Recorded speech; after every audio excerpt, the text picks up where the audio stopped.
On les mettra dans ce tableau.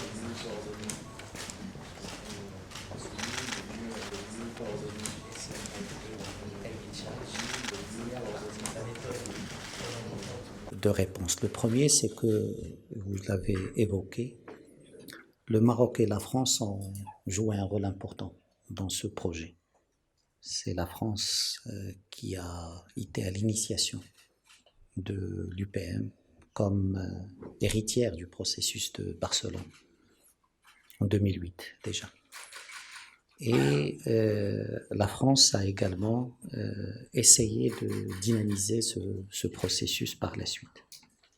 Le Maroc a incarné l'Union pour la Méditerranée à travers ses deux secrétaires généraux successifs. Et le Maroc aujourd'hui est le seul pays du Sud qui contribue financièrement au budget de l'Union pour la Méditerranée. Sans oublier que le Maroc est le pays qui a présenté le plus de projets, quarantaine de projets pour être labellisé Union pour la Méditerranée. Et donc, la France et le Maroc ont une responsabilité et ont une légitimité pour évoquer ce sujet et pour essayer de renforcer ce processus. Deuxième élément, oui, aujourd'hui, il y a un problème au sein de l'Union pour la Méditerranée. Le problème pour nous n'est pas institutionnel. La léthargie institutionnelle reflète une situation qui existe en Méditerranée. Et je vais être très franc. L'Union européenne est toujours hésitante stratégiquement. Est-ce que voisinage Est, voisinage Sud, quelle proportion, qu'est-ce qu'on fait? Et tant qu'il y a cette hésitation stratégique au niveau de l'Union européenne, l'Union pour la Méditerranée ne peut pas faire plus que ce qu'elle fait maintenant. Le Sud est aussi dispersé, le Sud n'est pas coordonné et ce manque de coordination au niveau du Sud impacte sur le fonctionnement de l'institution. Et troisièmement, le contexte en Méditerranée. La Méditerranée, on l'a évoqué, c'est la guerre, c'est l'agression israélienne contre Gaza avec toutes ses implications. C'est l'impact sur la stabilité du Liban et d'autres pays méditerranéens. La Méditerranée, c'est la Libye avec tous les problèmes qu'on connaît. Et donc la Méditerranée connaît aujourd'hui de nombreuses crises politiques, des conflits ouverts, des conflits plus latents, et l'institution ne peut que refléter cet état de fait. Troisième élément, ce qui nous inquiète le plus, c'est cette géopolitique de la peur qui aujourd'hui prime en Méditerranée. C'est cette géopolitique du rejet qui s'installe confortablement en Méditerranée. Il a commencé par les questions migratoires et on a vu toute la pression, toutes les politiques pour simplifier, tout ce qui vient du sud de la Méditerranée est problématique. Et là, on le voit, ce qui est encore plus dangereux, c'est ces relents protectionnistes. Là, on le voit également, on était dans les humains, maintenant dans les marchandises, tout ce qui vient du sud est problématique. Et parfois même avec des raccourcis dangereux. Si je prends le problème de l'agriculture, qui est aujourd'hui posé sur la table, on s'attaque aux produits agricoles venant du Sud, mais on oublie deux choses. On oublie que si je prends juste l'agriculture, l'Union européenne fait un excédent avec le Maroc de près de 600 millions d'euros.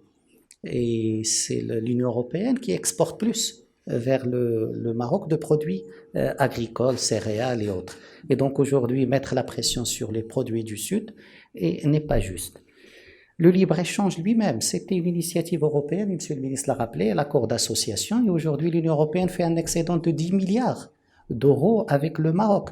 Et donc il faut rappeler ces chiffres pour dire que le libre-échange ne peut pas être à la carte. Mais qu'il y a des donnes. Et il y a une autre chose qu'il faut clarifier, c'est que aujourd'hui on nous présente l'Union européenne comme une sorte de passoire où tout rentre sans problème.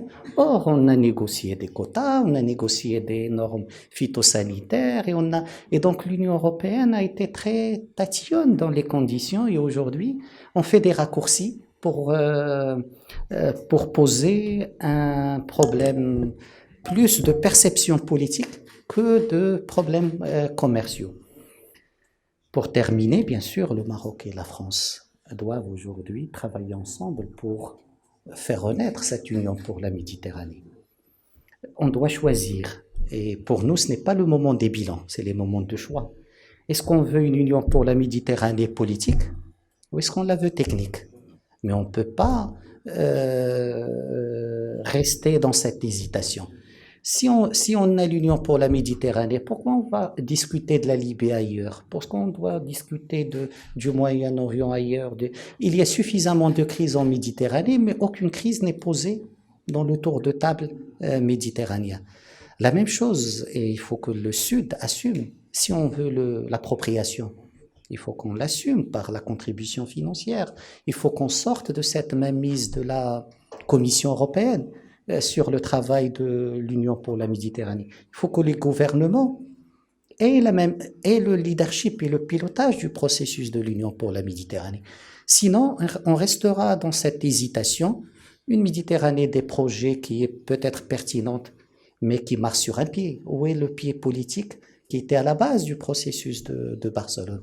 Ou on va rester dans une machine technique déconnectée des réalités de la Méditerranée, une sorte de bulle institutionnelle qui traite de sujets qui n'ont rien à voir avec les enjeux réels de la Méditerranée.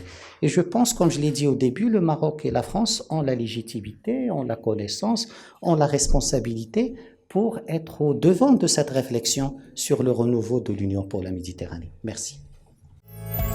ما تنساوش تابوناو في لاشين وتاكتيفيو الجرس باش يوصلكم جديد فيديوهات بالبريس وتبارطاجيو مع صحابكم.